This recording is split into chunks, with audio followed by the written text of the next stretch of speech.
자, 오늘은 여러분들이 가지고 있는 12단원 믿음에 의한 삶에서 이제 마지막 단원 마지막 부분입니다. 하나님의 행하심을 보고 따라가기 위해서는 하나님과의 친밀함이 열쇠입니다. 친밀함에 대해 오늘 그 믿음에 의한 삶을 살려면 하나님을 아는 것이 필수고, 하나님을 알기 위해서는 하나님과 친밀함이 필수입니다.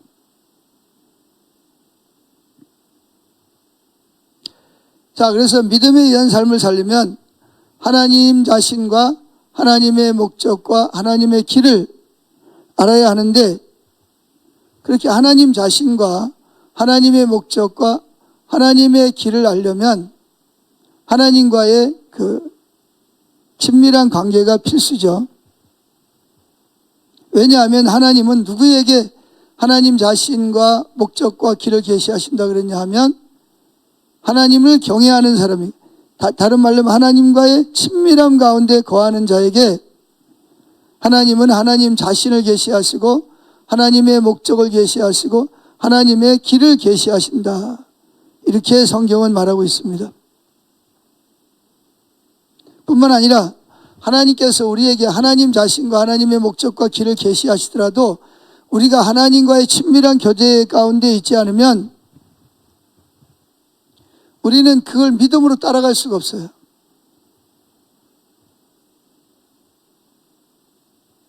그래서 하나님이 하나님 자신을 계시하실 때에도 우리가 하나님과 친밀한 가운데 있어야 믿음으로 하나님을 행하심을 보고 동참하고 따라갈 수가 있는 거죠. 그래서 우리가 하나님과 친밀한 가운데 있지 않으면 하나님을 믿음에 의한 삶을 사는 것도 불가능하고 하나님 말씀하셔도 순종하는 것이 가능하지 않죠.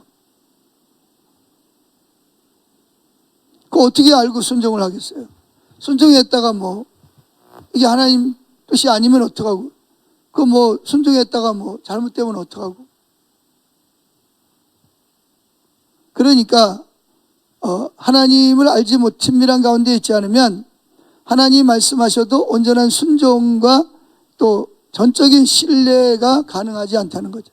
그러니까 친밀함이 없으면 신앙생활 전반적으로 다 문제가 생긴다는 거예요.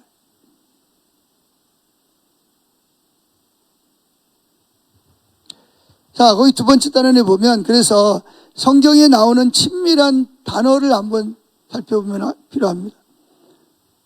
친밀함이라는 단어의 원래 뜻은 원탁해라는 의미에서, 원탁해, 동그란 탁자를 갖다 놓고 양쪽에 마주 앉아서 비밀 이야기를 나누는 거예요. 그러니까 하나님과 나 사이에 장애물이 없어요. 하나님과 나 사이에 동그랗게 생긴 탁자를 갖다 놓고 하나님이 여기 앉으시고 내가 맞은편에 앉아서 하나님과 내가 비밀 이야기를 하는 거예요. 하나님이, 그러니까 하나님 자신이 누군지를 우리에게 계시하시고 하나님이 지금 우리 가운데서 무슨 일을 하고 계시는지, 또 무슨 계획을 가지고 계시는지, 어떻게 그 일을 이루어 가실지를 우리에게만 말씀하신다는 거죠. 그게 이제 친밀함이라는 뜻이에요. 그래서 친밀함이라는 말의 의미는 하나님의 깊은 하나님의 마음속에 가지고 있는 계시를, 비밀을 우리에게 하나하나 이렇게 말씀해 주시는 거예요. 자, 시편 25편 14절 말씀 읽어보겠습니다. 시편 25편 14절.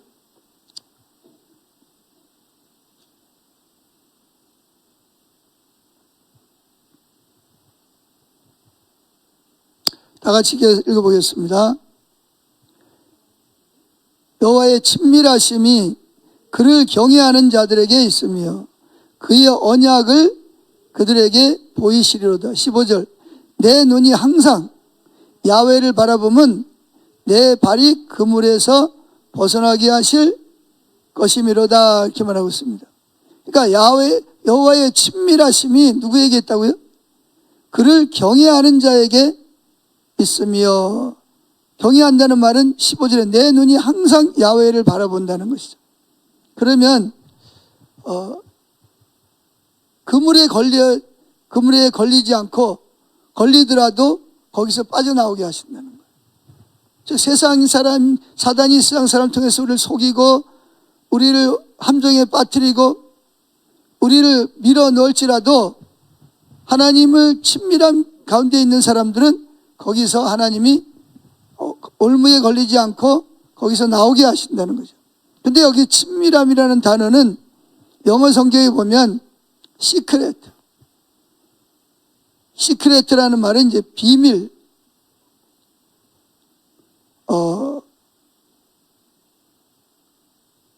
혹은 이제 컨시레츠 이런 뜻이죠. 컨시레츠.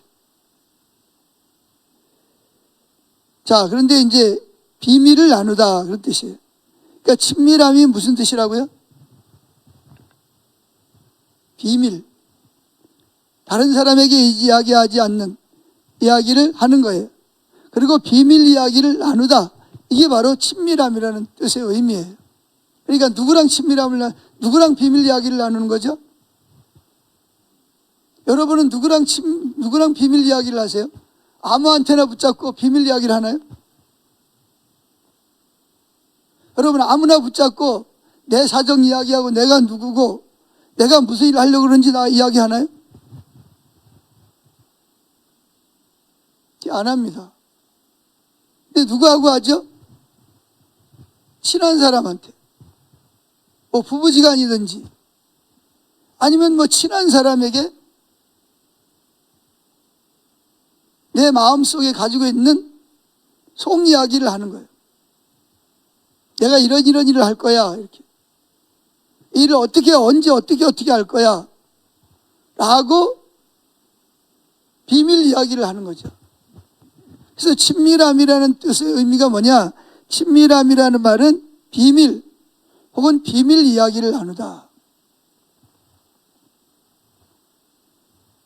그래서 아모스인가 제가 정확히 기억하는지 모르겠는데 거기 보면 하나님은 하나님의 종들에게 하나님이 하실 일을 보이기 전에는 절대로 어떤 일도 하지 않는다 그렇게 말하고 있어요. 거기에 하나님의 종들이 누구냐? 하나님과 친밀함을 가지고 있는 사람들에게 하나님이 행하실 일을 미리 보이시고 비밀 이야기를 하신다는 거예요. 그 왜 하시냐? 거기에 동참하라고. 예수님도 그러잖아요. 나는 스스로 아무것도 할 수 없다. 나는 다만 아버지가 행하시는 것을 본다. 아버지가 일하니까 나도 일한다. 나는 아버지를 주시하여 본다. 아버지는 아들을 사랑하사 친밀하사 아버지가 하시는 일을 다 아들에게 보이신다. 이게 친밀함이에요. 보이시는 거죠. 아버지가 마음속에 행하려고 하는 일을 아들에게 다 보이면 아들은 아버지를 사랑하고 신뢰하기 때문에 그 아버지가 행하시는 일을 거기에 동참을 하는 거예요. 그러면 하나님은 예수님을 통해서 하나님만 할 수 있는 놀라운 일들을 성취하신다는 거죠. 자, 그래서 여기에서 우리가 오늘 저녁에 꼭 기억해야 할 것은 친밀함의 의미가 뭐냐? 친밀함이라는 말의 뜻이 뭐냐? 그거는 비밀 혹은 비밀 이야기를 나누다. 원탁회의에서 아주 가깝게 앉아서 단 둘이 앉아서 비밀 이야기를 나누는 거예요. 비밀이 없어. 특별히 하나님께서 우리에게 대하여 하나님 자신이 어떤 분인지 또 하나님이 우리를 향한 유업이 어떤 것인지 우리를 얼마나 사랑하시는지 또 하나님이 우리를 통해서 지금 어떤 일을 하고 계시는지 또 그 목적을 어떻게 성취할 것인지 비밀 이야기를 한다는 거예요.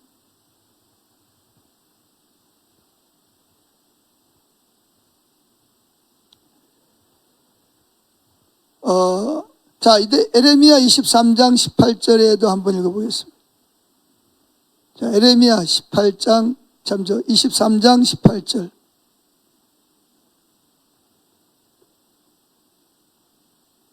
에레미야 23장 18절. 같이 읽어보겠습니다. 16절부터 읽어보겠습니다. 시작. 만군의 여호와께서 이같이 말씀하실 때 너희에게 예언하는 선지자들의 말을 듣지 말라. 그들은 너희에게 헛된 것을 가르치나니 그들이 말한 묵시는 자기 마음으로 말미암은 것이요 여호와의 입에서 나온 것이 아니니라. 항상 그들이 나를 멸시하는 자에게 이르기를 너희가 평안하리라 야훼의 말씀이니라 하며 또 자기 마음에 완악한 대로 행하는 모든 사람에게 이르기를 재앙이 너에게 임하지 아니하리라 하였느니라. 누가 야훼의 회의에 참여하여 그 말을 알아들었으며 누가 귀를 기울여 그 말을 들었느냐. 밑에 내려가서 읽어보죠. 21절 시작. 이 선지자들은 내가 보내지 아니하였어도 다름질하며 내가 그들에게 이르지 아니하였어도 예언한즉, 예언했다는 말이 뭐예요? 하나님이 이렇게 말씀하셨습니다 그런다는 거예요. 근데 하나님이 말씀하지 않았어요. 하나님이 가라고 보내지도 않았어요. 근데 가가지고 하나님이 이렇게 말씀하셨습니다.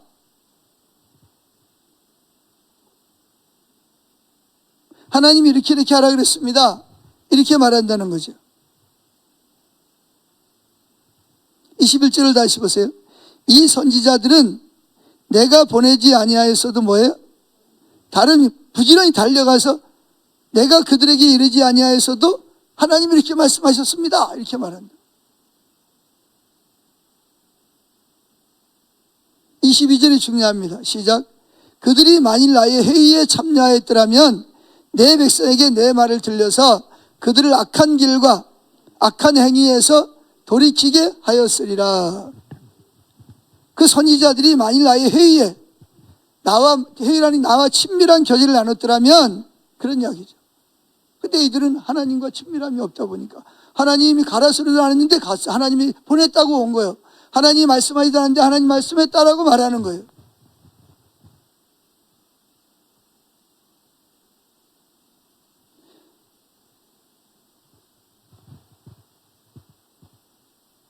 자, 이게 왜 그러냐면, 이게 이제 심각한 문제가 뭐냐면, 지금도 마찬가지예요, 지금도. 예를 들어서 만약에 목사가 설교를 할 때, 성령님과의 관계에서, 하나님의 의도와 의중을 알고, 하나님 말씀을 전하려고 애를 써야 되는데 그런 것이 없이 그냥 사람들을 어떤 듣기 좋게 또는 사람들을 끌어모으기 위해서 성경에 나와 있는 좋은 성경 구절을 갖다가 그대로 인용하면서 하나님이 이렇게 말씀하신, 물론 분명히 성경에 하나님 말씀하신 거예요. 근데 문제는 뭐냐면 그 말씀이 지금 하나님이 성령을 통하여 오늘 이 시간에 하나님이 우리에게 주시고자 하는 말씀이냐 하는 거죠. 그냥 성경에 나와 있는 좋은 구절을 뽑아다가 첫째, 둘째, 셋째, 넷째 이렇게 해서 설교한다 그래서 그거 다 하나님 말씀이라 그러죠. 근데 문제는 뭐냐면 진짜 하나님이 이 시간 이 말씀을 가지고 이 회중들에게 이 목회자를 통해서 이 말씀을 주시기를 원하냐는 거예요.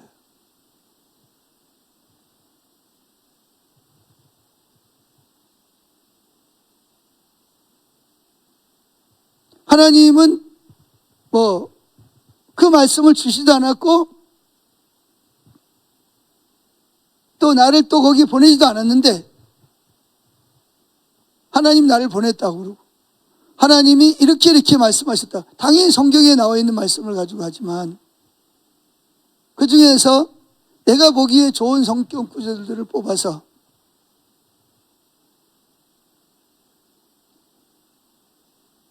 그렇게 해서 사람들을 듣기 좋은 만약에 메시지를 전하거나 사람들을 끌어모으기 위해서 그런 동기를 가지고 만약에 설교를 한다면 이건 진짜 무서운 거고요.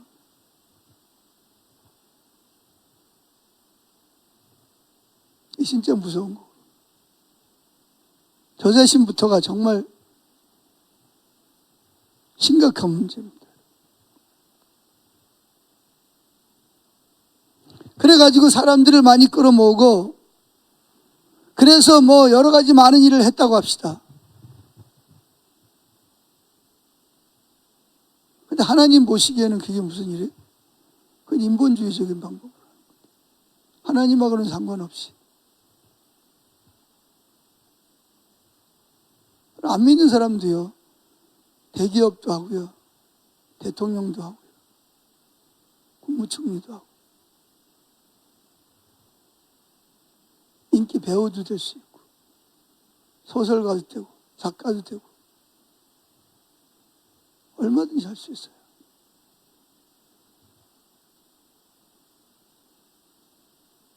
그런데 우리가 만일 하나님과 친밀함이 없이 한다면 이건 정말 심각한 문제.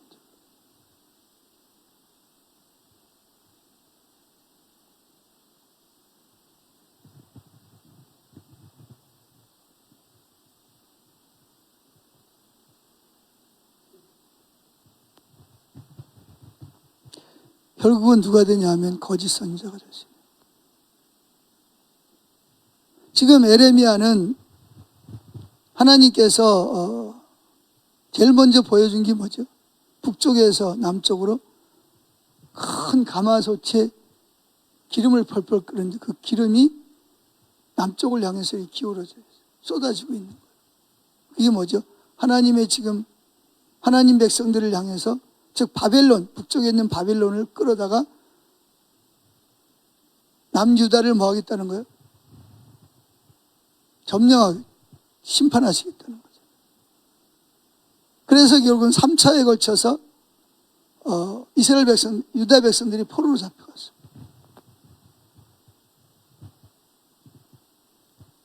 그리고 지금 마지막 3차 바벨론에 의해서 이제 나라가 완전히 없어질 그런 위기에 처해 있어요. 하나님은 그걸 에레미야에게 말씀하셨고 에레미야는 그걸 지금 이스라엘 백성들에게 전하는 거예요.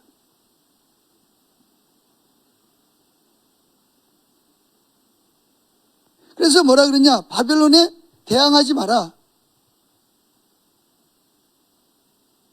포로로 잡혀간 사람들은 거기서 결혼하고 자식을 낳고 거기서 살아라. 때가 되면 70년이 되면 하나님 거기서 너희들을 다시 돌아오게 할 것이다.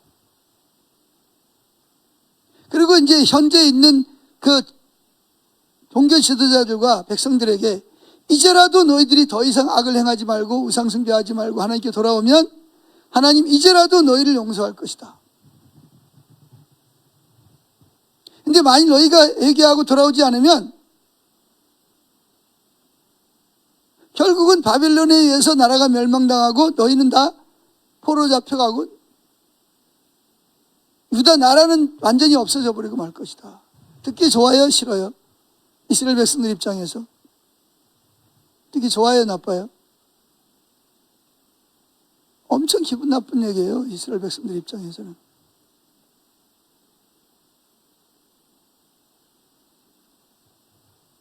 그러니까 어떻게 듣느냐에 따라서 우리가 회개해야 되겠다. 하나님이 정말 우리가 그동안 가만히 생각하면 너무나 하나님을 대적하고 우상을 숭배하고 힘 있는 자는 약한 자를 빼앗고 억압하고 누르고 억누르고 법관들은 뇌물을 받고 판결을 굳게 하고 총체적으로 이게 잘못된 거예요. 그런데 그때의 여기서 말하는 거짓 선지자들은 뭐라고 외쳤는지 아세요? 하나님이 나에게 말씀하시기를 하나님이 여러분들을 뭐예요? 축복하실 것이다. 그리고 바벨론에 포로로 잡혀간 사람들도 얼마 안 돼서 곧 뭐 할 것이다? 다시 유다 땅으로 돌아올 것이다. 그러면서 무슨 말씀을 외쳤냐? 하나님이 다윗에게 약속하신 좋은 성경 구절들을 뽑아다가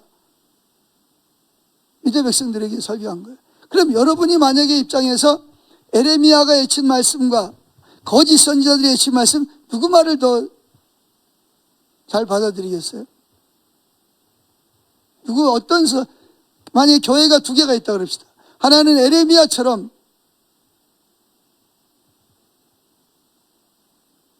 그들이 이스라엘 백성 하나님 떠나고 하나님과 친밀하면서 멀어지고 우상숭배가 가득하고 그래서 지금 1차, 2차 이렇게 바빌론의 포로 잡혀갔고 이사야 선지자가 예언한 대로 지금 그대로 이루어지고 있고 만약에 너희들이 회개하고 돌아오지 않으면 이제 완전히 이제 다 포로가 잡혀가고 그럴 것이다. 그러나 하나님 사랑하셔서 70년 만에 돌아오게 할 것이다. 라고 외치는 교회가 있고 또 한 교회는 거짓 선지자들이 목회하는 교회입니다. 뭐라고 외치죠? 저 에레미야 선지자가 거짓말하고 있다. 하나님이 나에게 말씀하시기를 우리 형제 자매 우리 자녀들이 포로로 잡혀갔는데 머지않아 하나님이 저들을 포로에서 돌아오게 할 것이다. 그리고 너희들은 지금 신앙생활 잘하고 있다. 하나님이 여러분들에게 놀라운 복을 주실 것이다. 자, 여러분들이 만약에 두 교회를 가야 된다면 어느 교회를 가시겠어요? 솔직히 말해서. 예?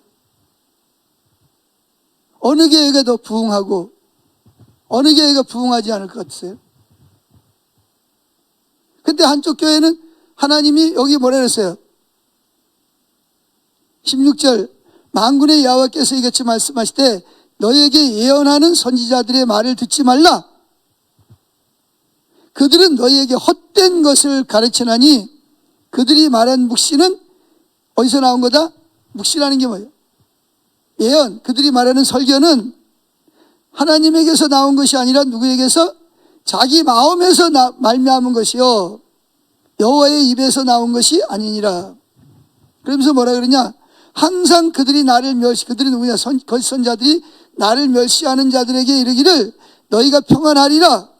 여호와의 말씀이 이라하며 또 자기 마음이 완악한 대로 행하는 모든 사람에게 이르기를 재앙이 너에게 임하지 아니하리라 하였느니라. 그러면서 18절 누가 여호와의 회의에 참여하여 그 말을 알아들었으면 누가 귀를 기울여 그 말을 들었느냐.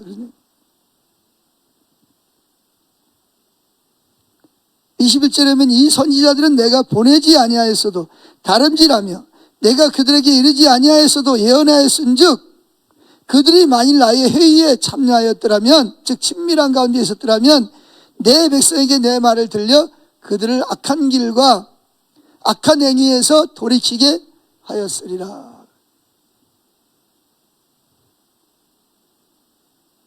근데 이런 하나님의 말씀을 들으려면 어디를 가야 되죠? 에레미야한테 그 말을 들어야 돼요. 그럼. 근데 거짓 선지자들은 하나님이 하시는 말씀은 전혀 안 해. 자기가 보기에 좋은 대로 하는 거예요. 여러분 같으면 어느 교회를 가시겠어요? 예? 두 교회가 있다. 그럼 어느 교회를 가시겠냐고. 어느 말을 더 듣기 좋아하겠어요? 어느 목회자가 더 하나님 말씀을 잘 전한다고 생각하겠어요?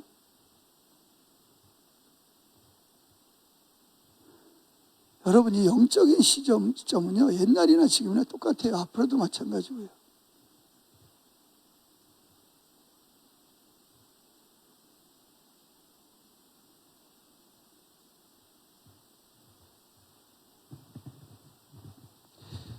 왜 이런 거짓 선지자들이 나타나냐? 자기중심적인 목회자들이 나타났냐 하면 자기 야망 때문에 그래요. 정말 하나님을 친밀함 통해서 하나님을 사랑하고 하나님의 의도와 목적과 하나님의 나라가 이루어지기를 위해서 하는 것이 아니라 이 땅에서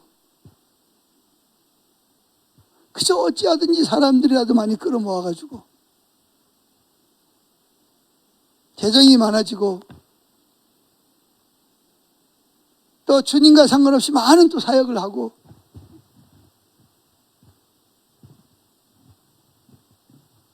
하나님하고 상관없는 목회를 추구하고 또 교인들은 또 누구를 더 좋아하냐? 그렇게 하는 목회자들이 훌륭하다고 생각하고 그런 교회가 명성있는 요한계시록 3장에 나오는 교회죠. 그런 목회자가 되기를 꿈꾸는 거죠. 신학교 다닐 때부터. 그러니까 얼마나 이게 야망이, 탐심이 우상이잖아요. 이 목회자부터 이게 안 내려지는데 어떻게 교인들이 그걸 내려놓겠어요? 그러니까 교인들이 뭐 하나님 행하심을 보고 동참하자 그래도 내로남불. 당신이나 열심히 하세요. 난 바빠요. 나 할 일 얼마나 많은데.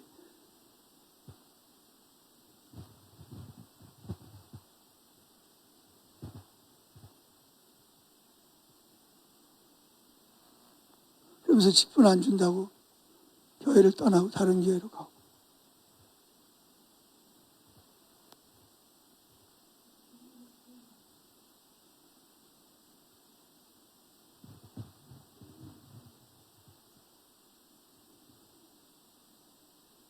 그러니까 이게 문제가 뭐냐면 목회를 하든 일터 사역을 하든 여러분들이 일반 성도로서 주님과의 관계를 맺든 주님과의 친밀한 관계가 없이는 아무것도 되는 거예요. 하나님의 뜻을 따라갈 수가 없어요. 하나님 누군지 알지도 못하고요. 하나님을 믿고 신뢰한다는 것은 불가능하고요. 그럼 뭐가 가득하냐? 자기 중심, 자기가 원하는 것을 이루기를 원하는 거죠. 하나님을 경험할 수가 없는 거예요.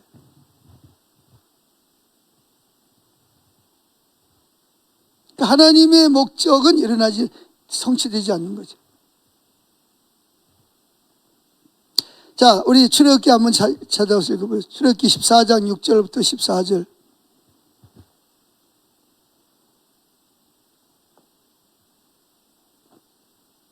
출애굽기 14장 6절부터 14절. 지금 이스라엘 백성들이 하나님이 10가지 재앙을 통해서 애굽에서 나왔어요. 하나님이 구름 기둥에 앞서서 가서 지금 홍해 앞에 왔습니다. 자기들이 오고 싶어 온 것이 아니고 하나님의 인도를 따라서 왔어요. 거기서 지금 진을 치고 있는데 뒤에 누가 따라오죠? 바로 왕이 마음이 강팍해져 가지고 나가라 그랬다가 아들 장례 다 치르고 나니까 그럼 이건 누가 농사지어? 누가 국고성 지어? 안 되겠다. 저놈들 다시 잡아오자. 그래가지고 모든 철병거와 모든 군사를 거느리고 바로 왕이 직접 말을 몰고 지금 이스라엘 백성들을 잡으러 옵니다. 이스라엘 백성은 홍해 앞에서 지금 쉬고 있어요. 앞에는 홍해고요. 뒤에는 이스라엘 백성들이 지금 애국 군대가 지금 쫓아오고 있어요. 이리지도 못하고 저리지도 못하면서. 여러분 같으면 어떡하겠어요?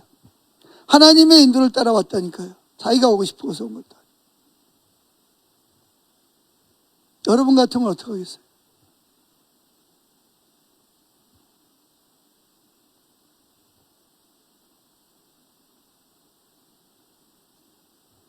이스라엘 백성들은요, 부르짖어 기도하다가 아무런 효험이 없자 모세를 원망하고, 그래서 우리를 애굽에서 데리고 애굽에서 우리가 살 테니까 우리를 데려가지 말라 그러잖아요. 그런 적이 없어요, 사실은.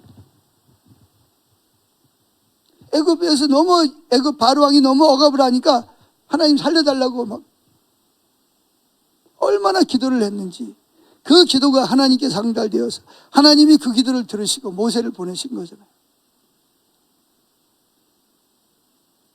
그 부르짖는 기도를 들으시고 아브라함과 이삭과 야곱에게 약속한 이야기를 생각하사 모세를 보내서 지금 그들을 여기까지 인도한 거잖아요. 그러니까 얼마나 이들이 지금 절망이 되고 낙심하고 환경이 얼마나 극단적인 그 마음에 있는지를 너무나 잘 보여주는 것입니다. 만약에 저와 여러분이 그런 지경이 됐다면, 만약에 우리 교회가 그런 일을 당했다면 어떡할까요? 아니야, 김영식 목사님이 우리를 하나님의 길로 인도할 거야. 하나님을 신뢰해야 돼. 그럴까요? 아니면 저 목사가 말이야 잘못해가지고 우리를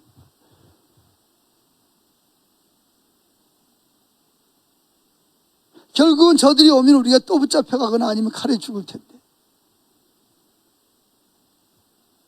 저를 원망하고 불평하겠어요? 아니면 하나님이 할 것을 신뢰하고 하나님을 기다리겠어요? 어떻게 하실 것 같아요?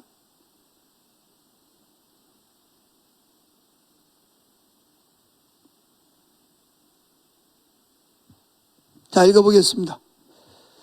출애굽기 14장 6절부터 시작.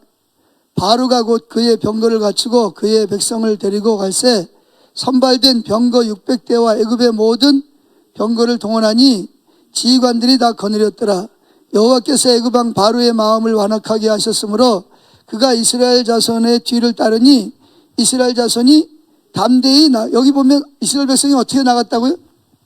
담대히 나갔어요. 담대히 나갔다는 말은 높은 손을 들고 기쁨으로 나갔다는 거예요. 나갈 때 얼마나 기쁘겠어요. 400년 만에 노예 생활에서 풀려나서 고향 땅을 향해 들어가요. 얼마나 신나겠어요. 근데 이게 얼마 안 갔다니까요. 9절 시작. 애굽 사람들과 바로의 말들 병거들과 그 마병과 그 군대가 그들의 뒤를 따라 바알스본 맞은편 비아히롯 곁 해변 그들이 장막 친 데에 미치니라. 바로가 가까이 올 때에 이스라엘 자손이 눈을 들어 본즉 애굽 사람들이 자기들 뒤에 이른지라. 이스라엘 자손이 심히 두려워하여 여호와께 부르짖고 그들이 또 모세에게 이르되 애굽에 매장지가 없어서 당신이 우리를 이끌어내어 이 광야에서 죽게 하느냐? 어찌하여 당신이 우리를 애굽에서 이끌어내어 우리에게 이같이 하느냐? 지금 이스라엘 백성은 뭐하지? 나올 때 막 신나가지고 막 기쁨으로 막 나왔잖아요. 여기 올 때까지 손 들고 막 손뼉 치면서 찬양하면서 왔다니까요. 근데 갑자기 환경이 딱 바뀌니까 갑자기 돌변하는 거예요.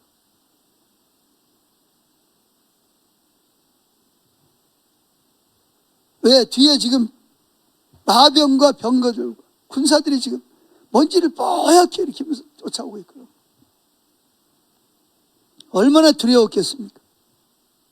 그래서 여기 보면 이스라엘 자손들이 심히 두려워하여 여호와께 부르짖고 11절 그들이 또 모세에게 이르되 뭐라 애굽의 매장지 즉 공동매지가 없어서 당신이 우리를 이끌어내어 이 광야에서 죽게 하느냐? 어찌하여 당신이 우리를 애굽에서 이끌어내어 우리에게 이같이 하느냐? 12절 읽어봅니다. 우리가 애굽에서 당신에게 이른 말이 이것이 아니냐? 이르기를 우리를 내버려 두라. 우리가 애굽 사람을 섬길 것이라 하지 아니하더냐? 애굽 사람을 섬기는 것이 광야에서 죽는 것보다 낫겠느라. 얼마나 지금 환경이 극복했으면, 얼마나 마음이 두려웠으면. 뭐밖에 안 보이죠? 환경밖에 안 보여요. 애굽 군대 앞에는 홍해 건너갈 수 없으니까. 뭐만 보이냐? 애굽 군대만 보이는 거예요.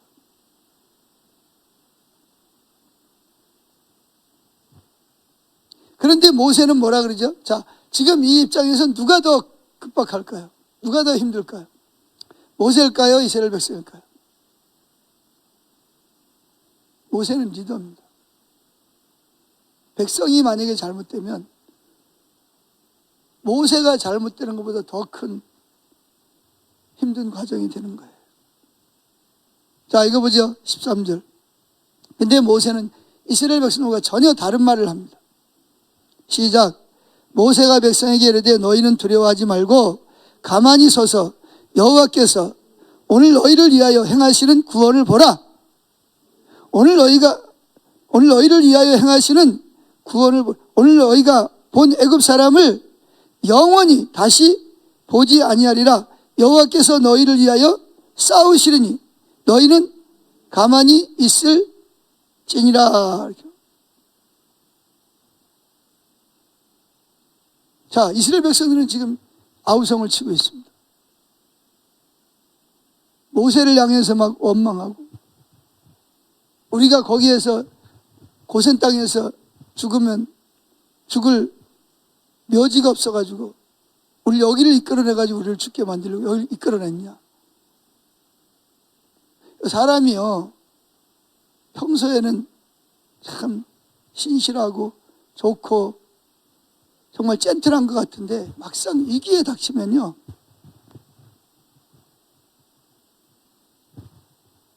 속에 있는 게 다 나옵니다. 토하면 속에 있는 뭘 먹었는지가 다 토해지듯이 환경이 그래 버리면요, 그 사람이 어떤 사람인지가 다 토하면 라면 꼬리 같은 거 나오듯이 다 나옵니다. 그렇게 막 신나가지고 손뼉 치고 막 할렐루야 막 하는 찬양하고 나왔던 사람들이 환경이 어려우니까요, 속에 있는 게 다 나오는 거예요. 근데 모세는 뭐라 그러냐? 백성에게 이르되 너희는 두려워하지 말고 가만히 서서 여호와께서 오늘 너희를 위하여 행하시는 구원을 보라. 하나님 너희를 구원시킬 거라는 거죠. 너희가 오늘 본 애굽 사람을 영원히 다시 보지 아니하리라. 자, 근데 여기 좀 신기한 게 있어요. 아니, 모세는 지금 더 책임감이 강한데 모세가 어떻게 이런 말을 하죠? 뭘 믿고 이런 이야기를 하는 거예요? 무슨 백을 믿고? 막연하게 하나님이 우리를 구원하실 거야, 그런 막연한 생각 때문에 그런가요? 예? 만약에 저와 여러분들이 만약에 지금 이런 이스라엘 백성들의 입장에 처했다, 그럼 여러분들은 저보고 뭐라, 제가 만약에 모세다 그럼 여러분 저보고 뭐라 그럴 것 같아요?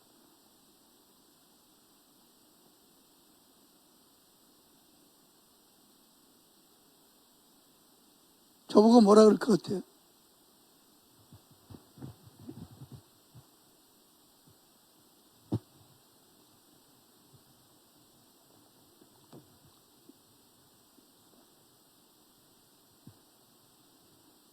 여러분들이 만약에 그 자리에 있었더라면 어떻게 했을 것 같아요?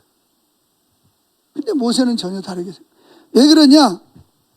모세가 이렇게 담대하게 외칠 수 있는 이유가 있습니다. 그 이유가 뭐냐? 출애굽기 14장 1절부터 4절을 보면 이미 그런 일이 일어날 것을 아시고 하나님 모세에게 미리 뭐 하셨어요? 비밀을, 하나님이 가지고 있는 계획을 미리 모세에게 알려주셨어요. 이게 친밀함이에요. 이게 비밀을 이야기하는 거예요. 자, 14장 1절을 봅시다. 1절부터 4절까지 시작. 여호와께서 모세에게 말씀하여 이르시되, 누구에게 말씀하는 거죠? 백성들이 다 듣는 데서 말씀하는 게 아니고 모세와 단둘이 지금 원탁 친밀한 가운데서 말씀하시는 거예요. 이게 친밀함이에요. 2절, 이스라엘 자손에게 명령하여 돌이켜 바다와 믹돌 사이에 비아히롯 앞곳 바알스본 맞은편 바닷가에 장막을 치게 하라. 자, 하나님이 모세에게 뭐라 그러죠? 이스라엘 자손에게 명령하여 직선으로 가면 바로 가나안 땅이에요. 멀지 않아요. 글로 가지 말고 돌아서서 홍해 바닷가 옆에다 진을 치라는 거예요. 그러면 하나님께서 어떻게 할 거냐? 하나님이 하실 일을 지금 비밀한 중에 말씀하시는 거예요. 3절을 보세요. 바로가 이스라엘 계속 있습니다. 바로는 누구죠? 애굽 왕이잖아, 그죠? 바로가 이스라엘 자손에 대하여 말하기를 그들이 그 땅에서 멀리 떠나 광야에 갇힌 바 되었다 하리라. 누가 알고 있죠? 하나님이 바로와 백성들이 그렇게 말할 것을 다 알고 계시는 거예요. 그걸 알고 모세에게 그 이야기까지 해주는 거예요. 4절 시작. 내가 바로의 마음을, 즉 하나님이 바로의 마음을 완악하게 한즉 바로가 그들의 뒤를 따르리니 내가 그와 그의 온 군대로 말미암아 영광을 얻어 애굽 사람들이 나를 여호와인 줄 알게 하시리라 하시매 무리가 그대로 행하니라. 자, 지금 하나님이 뭐라 그러죠? 내가 바로의 마음을 완악하게 한즉 바로가 그들의 뒤를 따르리니, 뒤를 따른다는 말입니다. 내가 너를 홍해를 가르고 건너게 할 거야, 이스라엘 백성들. 그러면 애국 군대가 너희를 쫓아서 바다에 들어올 거야. 그러면 내가 너희들은 보호하고 애국 군대는 바다에서 쳐넣어서 물이 압쳐지게 해가지고 너희들이 다시는 앞으로 영영이 보지 못하게 할 거야. 미리 하나님이 마음속에 가지고 있는 비밀을 모세에게 14장 1절에서 모세에게 다 가르쳐주고 있어요. 보이세요?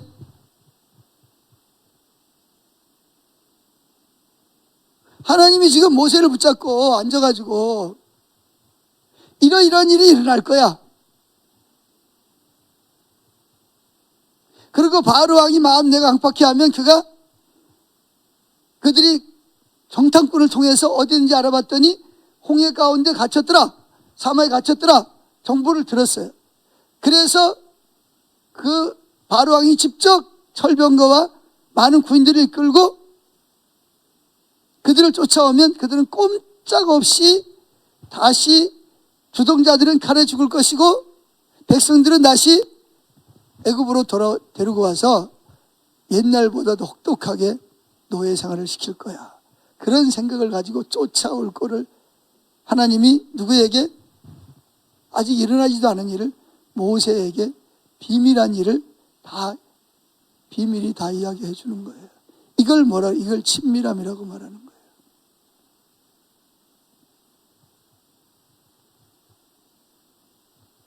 이걸 친밀함이라고 말하는 거예요. 친밀함은 그냥 하나님의 임재만 이렇게 느끼고 그냥 하나님이 평안과 기쁨을 주시고 그것도 부분적으로는 친밀함의 시작이라고 말할 수 있지만 진정한 친밀함은 하나님과의 의사소통이 그래서 비밀이 없어요.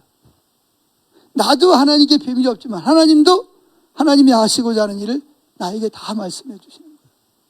친밀함이라는 비밀 혹은 비밀회의 이게 친밀함이라는 뜻이라니까요. 이걸 잘 보여주는 데가 어디냐? 출애굽기 14장이에요. 아까 읽은 에레미야의 말씀과 똑같은 거예요. 하나님 선지자들하고 다 친밀하게 지냈어요. 하나님 예수님하고 친밀하게 지냈죠. 제자들하고 친밀하게 나눴고요. 지금도 하나님을 갈망하는 사람들에게 하나님을 찾는 사람에게 하나님이 친밀함을 허락하신다는 거예요. 근데 문제는 뭐냐면 친밀함이라는 말의 의미를 잘 이해를 못하면 문제가 있는 거고요. 그리고 여러분들이 만약에 십자가 복음 따라온 지 몇 년 됐는지 모르지만 여러분 친밀함이 없으면 지금까지 하나님 잘못 찾은 거예요.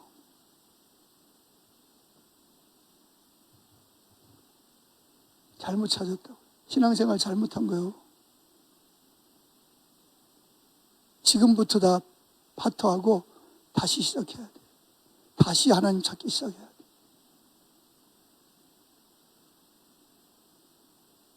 내가 10년 동안 하나님 찾았다. 내가 5년 동안 찾았다. 근데 친밀함이 없다. 이건 지금 여러분 하나님을 잘못 찾고 있는 거예요. 뭔가 잘못되어 있는 거예요. 분명히 성경은 너희가 전심으로 나를 찾고 찾으면 반드시 만나주겠다. 호세아 6장 1절에도 너희가 내게 돌아와서 나를 찾으면 내가 밤이 지나면 아침이 오듯이 이른 비와 늦은 비가 반드시 오듯이 내가 반드시 너희를 만나줄 것이라고 말씀해요. 근데 하나님 친밀함이 없다.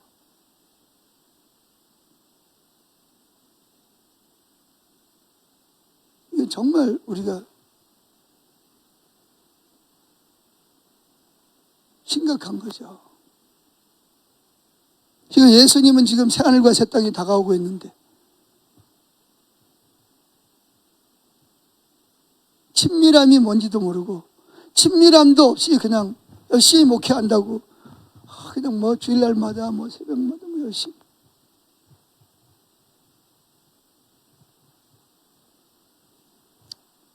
저 같은 사람이 제일 문제죠. 저 같은 사람이 제일 정말 두렵고 떨리는 겁니다.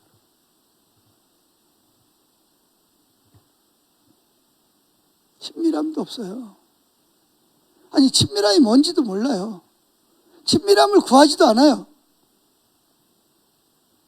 그저 어떻게 하면 교인들이 원하는 설교를 해서 교인들에게 인기가 있어서 많은 사람들이 몰려올까. 초점은 거기에 맞아요.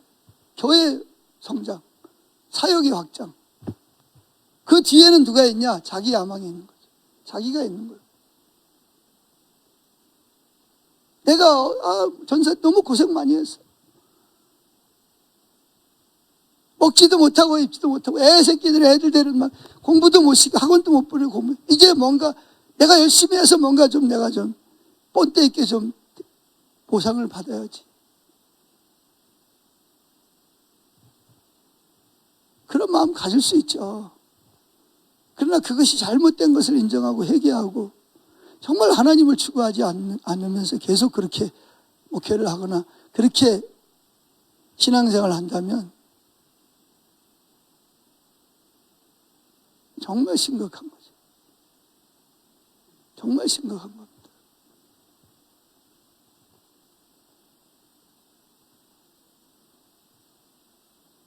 근데 그런 심각한 줄도 모르고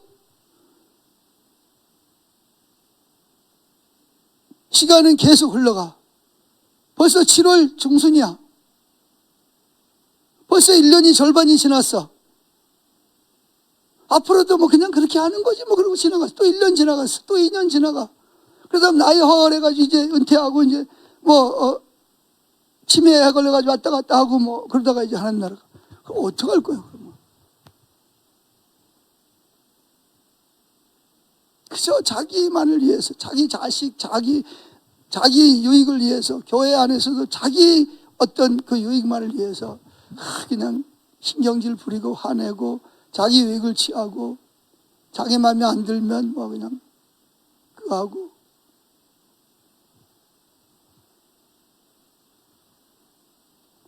뭐 하나님이 행하시는 뭐 어쩌고 그래도 이 정도 하면 잘했지 뭐. 다른 사람보다 내가 얼마나 열심히 하는데. 이런 식으로 여러분 신앙생활을 하면 어떻게 할 것 같으세요?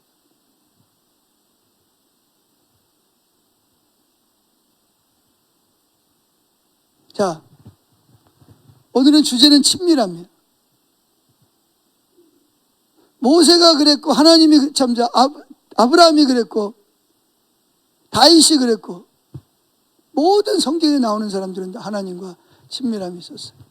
에녹 같은 경우에는 하나님이 오른발 뛰면 에녹도 오른발, 하나님이 왼발 뛰면 에녹도 왼발. 노아를 보세요. 하나님의 음성을 듣고 방주를. 그러니까 친밀함이 있으니까 하나님을 알기 때문에 하나님이 말씀하시면 순종 안 하는 게 이상한 거지. 어떻게 순종을 안 해? 하나님을 아는데. 그러니까 그 백성들은 막 원망하고 막 그냥 모세를 막 죽일름 살릴름 하는데 모세는 일어나서 담대하게 하나님이 행하실 일을 봐라. 하나님 너희를 위해 싸우시리라. 만약에 모세가 하나님의 음성을 들었다 하더라도 모세가 하나님과 친밀함을 통해서 하나님이 얼마나 위대하시고 전능하시고 하나님의 신실하신 분이신지를 몰랐더라면 그렇게 말할 수 없죠. 그렇게 말 못하죠. 나도 지금 죽을 판인데. 그랬다가 만약에 하나님 안 하시면 어떡할 건데.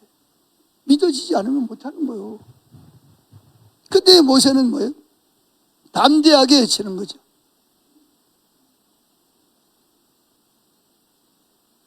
저는 요즘에 와가지고 이제 하나님께 200억 달라고 지금 기도하고 있습니다. 근데 많은 성도님들은 기도 안 하는 것 같아요. 왜? 200억이 어디 누구 이름은 뭐 똥개 이름이야. 1억도 없어가지고 지금 뭐 그걸 못하는데 무슨 200억을.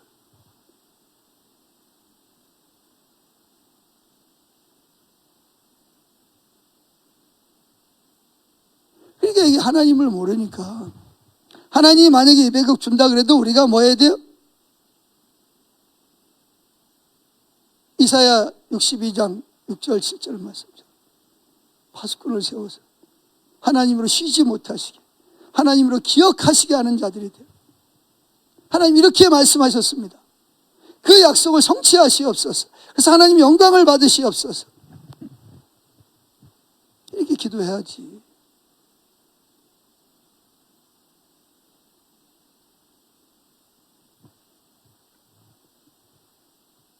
그래서 우리가 믿음에 의한 삶을 살기 위해서 필수적인 게 뭐냐면 친밀함입니다.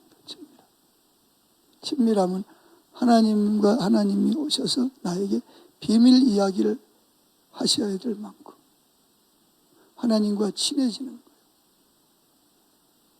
내가 그만큼 하나님을 신뢰하고 하나님을 경외하고 그분은 나를 알기 때문에 나에게 하나님 그분 자신이 어떤 분인지, 그분이 지금 무슨 일을 하고 있는지, 앞으로 무슨 일을 어떻게 할 것인지를 우리에게 말씀하셔야 해요. 이걸 성경에서 말하는 친밀함이라고 말하는 거예요.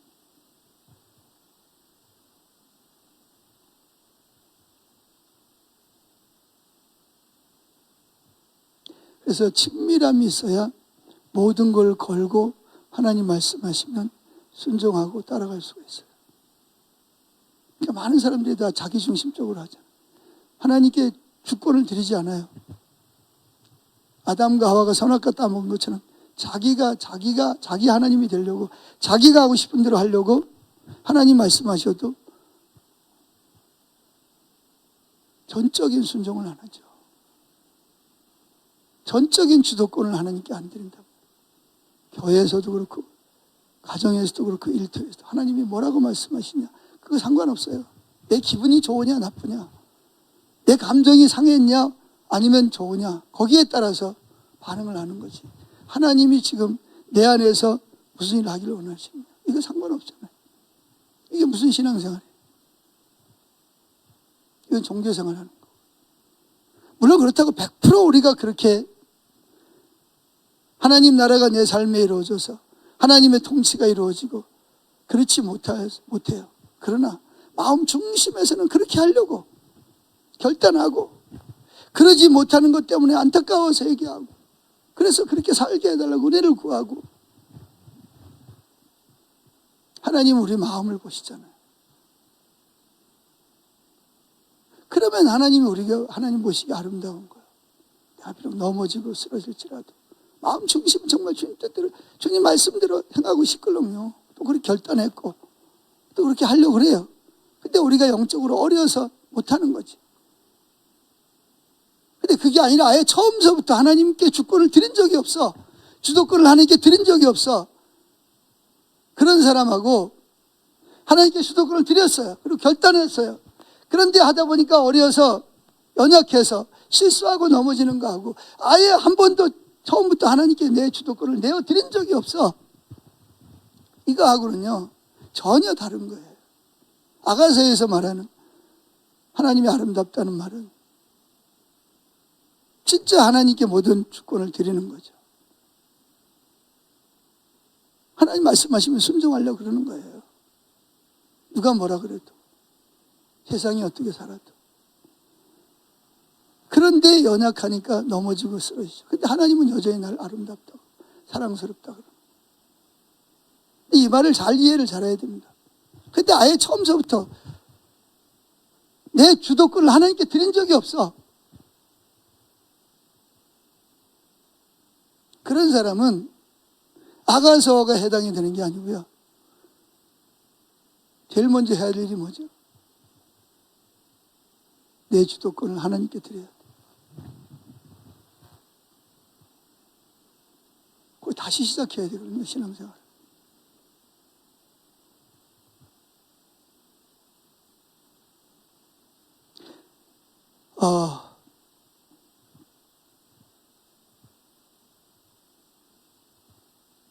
수요 예배 너무 강하게 이야기하는 것 같은데,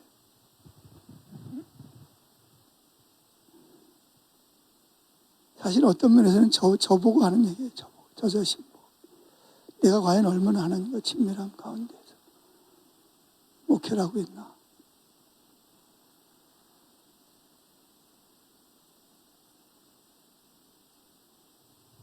어떤 때는 제가 저를 볼 때 참 한심스러워요.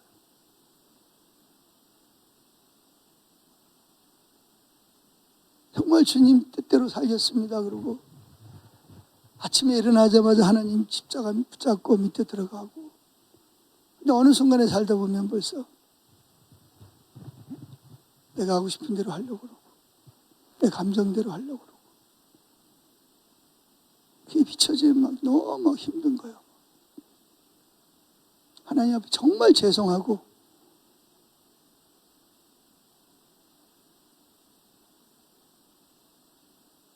그런데 그럼에도 불구하고 뭐라 그러냐, 하나님은 저를 보고 아름답다고 사랑스럽다고 그러죠. 내가 연약하지만 우리 모두가 다 그렇게 될 줄로 믿습니다. 자, 오늘은 친밀함이 뭐냐? 우리 신앙생활에 친밀함이 필수입니다. 친밀함이 없으면 신앙생활 다시 해야 돼. 다시 시작해야 돼. 하나님 찾아 얼굴 구했는데 친밀함이 없다. 그 화토에서 다 뒤엎고 다시 하나님 찾아요.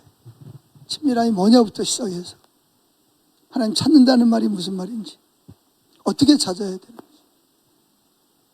그러면 아마 그분은 얼마 안 가서 진짜 하나님과 친밀한 교제를 나누게 될 겁니다. 그런데 친밀함도 없는데 친밀함이 있다고 생각하고 적당히 넘어가면 앞으로도 마찬가지죠. 저 여러분들이 오늘 이 말씀을 통해서 새롭게 정말 친밀함이 있는 사람, 인간적인 수단 방법 다 내려놓고 하나님만 의지한단 말이에요. 근데 물론 그게 100% 잘 안 되죠. 아까 이야기했지만 그래서 연약해서 넘어지고 또 실패하기도 하고, 그럴지라도 우리는 또 일어나서 또 전진합니다. 조금씩. 아멘. 기도하겠습니다.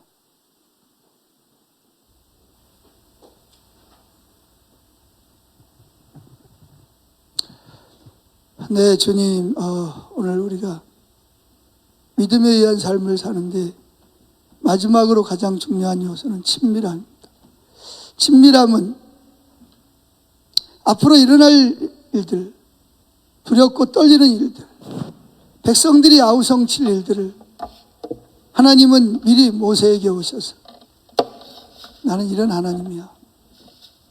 그리고 내가 바로 마음을 움직여서 이렇게 할 거야. 내가 너희들을 테스트할 거야. 라고 말씀하셨어요. 실제로 그런 일이 일어났을 때 백성들은 아우성을 칩니다. 두렵고 신나서 막 손들고 나왔지만 애국 군대를 보는 순간 두려움이 확 몰려오면서 우리 애들은 어떻게 될까? 우리 어른들은 다 죽는 거 아닌가? 두려움이 몰려와서 견딜 수가 없었어요. 하나님께 부르짖었지만 그들은 하나님이 할 것을 신뢰가 되지 않았습니다. 그래서 모세를 원망하고 모세를 대적했습니다. 그때 모세는 담대하게 일어났습니다. 하나님께서 여러분들을 위해 싸우시는 것이다. 하나님의 행하심을 보라. 담대하게 외칠 수가 있었습니다. 그 이유는 14장에서 이미 하나님께서 1절 이하에 모세와 비밀한 회동을 가지고 내가 이렇게 할 거야 라고 미리 하나님이 하실 일을 계시해 주셨기 때문에 하나님 분명히 하나님의 행하실 일을 그의 종들에게 알게 하지 않고는 절대로 그 일을 하지 않으시겠다고 말씀하십니다.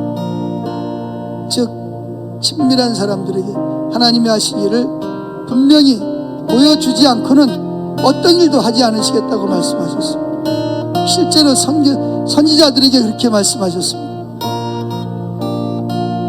그러나 너무나 거짓 선지자들이 많습니다. 저를 비롯해서 하나님과의 친밀함도 없이 하나님이 무엇을 말씀하시고자 하시는지 하나님의 의도와 의중도 모른 채 내가 보기에 좋은 성경 구절을 뽑아서 이렇게 하나님이 말씀하셨다고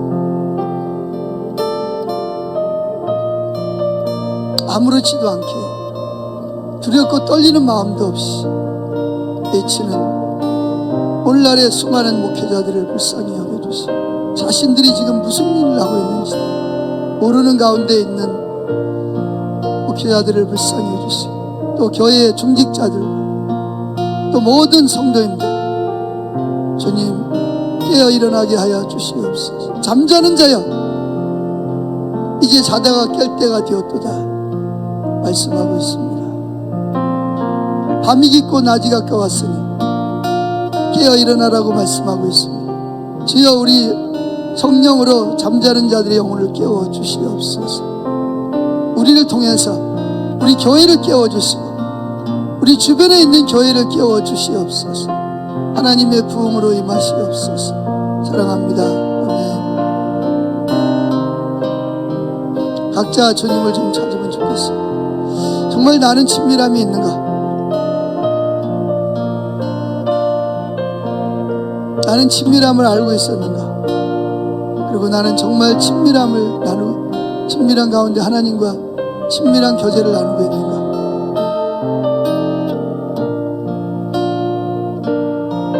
그리고 내가 친밀함을 위해서 기도했는데 아직도 친밀함이 잘 안 된다는 뭐가 문제인가? 하나님 앞에 나가서 묻고 다시 새롭게 시작할 수 있는 용기를 기름 부음을 달라고 기도하면 좋겠습니다. 예수님의 이름으로 기도했습니다.